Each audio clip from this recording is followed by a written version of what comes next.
থেকে খুব সুন্দর জগন্নাথ খুব সুন্দর ভাবে যাচ্ছে জগন্নাথ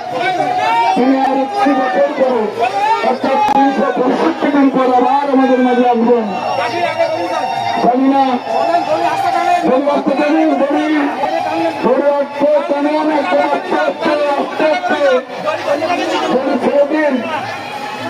কোথাও করতে পারবেন না লাইন ধরে চললাম সুন্দর যাচ্ছে আস্তে আস্তে আস্তে আস্তে রথের সারথি অর্জুন রথের সারথি অর্জুন এবং সফলতা দুইজন আমাদের আস্তে আস্তে আস্তে আস্তে আস্তে আস্তে জয় জগন্নাথ কি জয় জগন্নাথ দেব কি জয় জগন্নাথ দেব কি জয় বলরাম জি কি জয় বলরাম জি কি জয় জগন্নাথ দেবের বিজয়ানন্দ মায়ের অনুকূল বলেন বাবারা জয় ধন্যবাদ।